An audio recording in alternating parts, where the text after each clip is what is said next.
જય ભીમ જય સંવિધાન। આ દેશ છેલ્લા 5000 વર્ષથી ગુલામ હતો। કેટલીય પ્રજા આવીને આ દેશ ઉપર રાજ કરીને ચાલી ગઈ। કેટલાય દેવી દેવતાઓ અને માતાજીઓ આ દેશમાં થઈ ગયા, છતાંય આ દેશને આઝાદ કરી શક્યા નહીં। છેલ્લે ડોક્ટર બાબા સાહેબ આંબેડકરે આ દેશને આઝાદ કર્યા અને પશુથી પણ ખરાબ જીવન હતું આપણું અને પશુમાંથી માણસ બનાવ્યા। મનુસ્મૃતિનો કાયદો ખતમ કરી બંધારણ બનાવ્યું અને માનવતાવાદીનો કાયદો અમલમાં લાવ્યા। એ બંધારણની અંદર આપણા સમાજના લોકોને તમામ પ્રકારના હક અને અધિકારો અપાવ્યા। એવા ડોક્ટર બાબા સાહેબ આંબેડકરને આપણે સૌ કોઈ જાણીએ છીએ। પણ કહેવાય છે ને કે એક સફળ પુરુષની પાછળ એક સ્ત્રીનો સહકાર હોય છે, એમ બાબા સાહેબને સફળતા મળી તેનો શ્રેય પણ માતા રમાબાઈને જાય છે।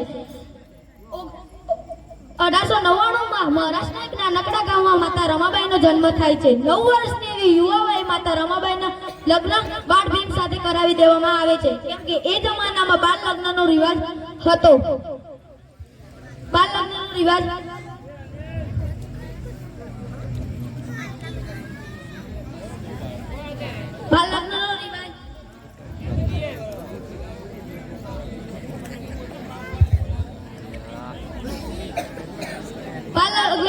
રિવાજ હતો। પણ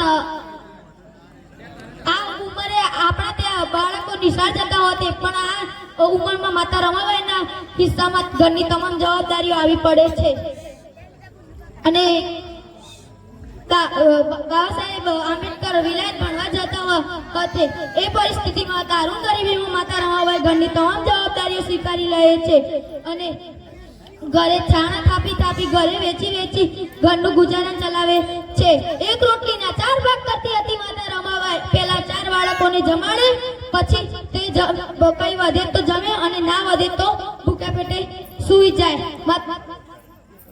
પૂરતો આહાર ના મળવાના કારણે માતા રમાબાઈને ટીબીનો રોગ થાય છે અને દવાઓના અભાવના કારણે માતા રમાબાઈ 1935માં 36 વર્ષની યુવા વયે આ દુનિયા છોડીને ચાલી જાય છે। માતા રમાબાઈએ ક્યારેય સારી સાડી ના પહેરી હતી અને આજે જો આપણી સમાજની બહેનો સારી એવી મોંઘી સાડી પહેરીને ફરતી હોય તે માતા રમાબાઈને ત્યાગ અને બલિદાનના પ્રત્યે માતા રમાબાઈએ ક્યારેય સારા ઘરેણા ન પહેર્યા હતા અને જો આપણા સમાજની બહેનો જો સારા ઘરેણા પહેરીને જો ફરતી હોય તો માતા રમાબાઈના ત્યાગ અને બલિદાનના પ્રત્યે માતા રમાબાઈના 4 બાળકો દવાઓના અભાવના કારણે મરી ગયા।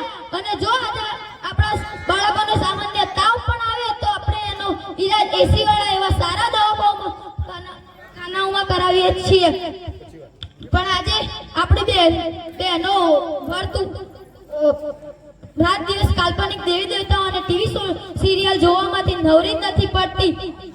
અને જો આપણા સમાજની કોઈ સાચી જ કુળદેવી હોય તો એ માતા રમાબાઈ અને સાવિત્રીબાઈ ફૂલે છે। માટે મારી બહેનોને મારે કહેવું છે કે વર્ત ઉપવાસ જેવા ધતિંગ છોડીને તથાગત ગૌતમ બુદ્ધ અને ડોક્ટર બાબા સાહેબ આંબેડકરના રસ્તે ચાલુ તો જ આપણો સમાજ આગળ આવશે। જય ભીમ, નમો બુદ્ધાય।